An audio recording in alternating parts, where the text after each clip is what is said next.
রাতারাতি কুকুর হয়ে গেল পান্ডা। সম্প্রতি এমন একটি ঘটনা ঘটেছে চীনের একটি চিড়িয়াখানায়। এই ঘটনার জেরে মিশ্র প্রতিক্রিয়া সৃষ্টি হয়েছে দর্শনার্থীদের মাঝে। কেউ কেউ আবার ক্ষুব্ধও হয়েছেন। কেন ক্ষুব্ধ হলেন দর্শনার্থীরা? বিস্তারিত থাকছে ডেস্ক রিপোর্টে।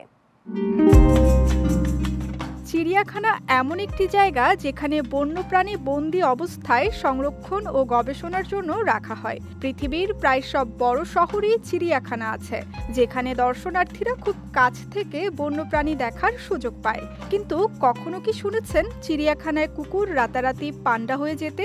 শুনতে অবাক লাগলেও এমনটাই ঘটেছে চীনের জিয়াংসু প্রদেশের তাইঝু চিড়িয়াখানায়।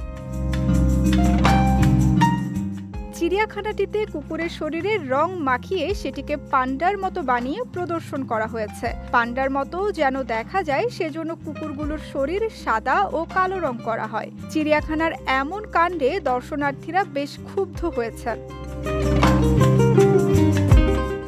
যুক্তরাষ্ট্র ভিত্তিক সংবাদ মাধ্যম নিউ ইয়র্ক পোস্ট জানিয়েছে, চিড়িয়াখানা কর্তৃপক্ষ বলেছে তাদের এখানে পান্ডা কুকুর দেখা যাবে।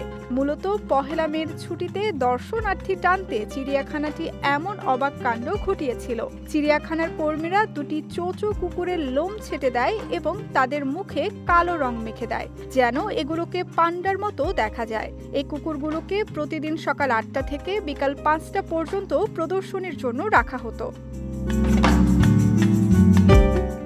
দর্শনার্থীরা যখন বুঝতে পারেন কুকুরকে পান্ডার রূপ দেওয়া হয়েছে, তখন অনেকে ক্ষুব্ধ প্রতিক্রিয়া জানান। তারা অভিযোগ করেন এসব প্রাণীর সঙ্গে আসলে নিষ্ঠুরতা করা হয়েছে।